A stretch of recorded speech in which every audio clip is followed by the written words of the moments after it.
रोज ले बेलू चालू हफ्ता में आगे रोज रोज ले बेलू जा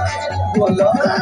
तो बोला कौन विटामिन के डोज ले बेलू चालू हफ्ता में आगे रोज रोज ले बेलू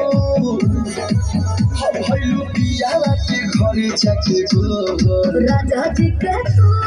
रोला सोहरिया राजा जी के तू रोला सोहरिया उठेला तो दिया रे लोहे लोहे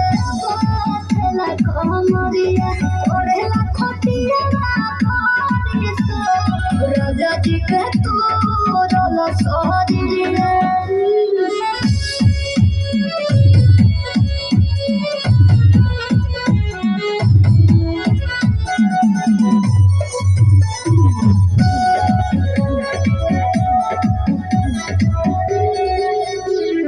जान बड़ी न खड़ा रहे हमर सोनी जवानी तहर खड़ा रहे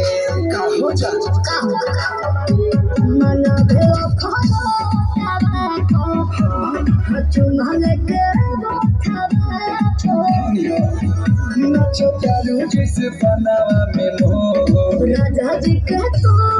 रोला सोहरिया राजा जी के तू रोला सोहरिया उठेला दोनों दिया लोहे लोहे उठेला कोमरिया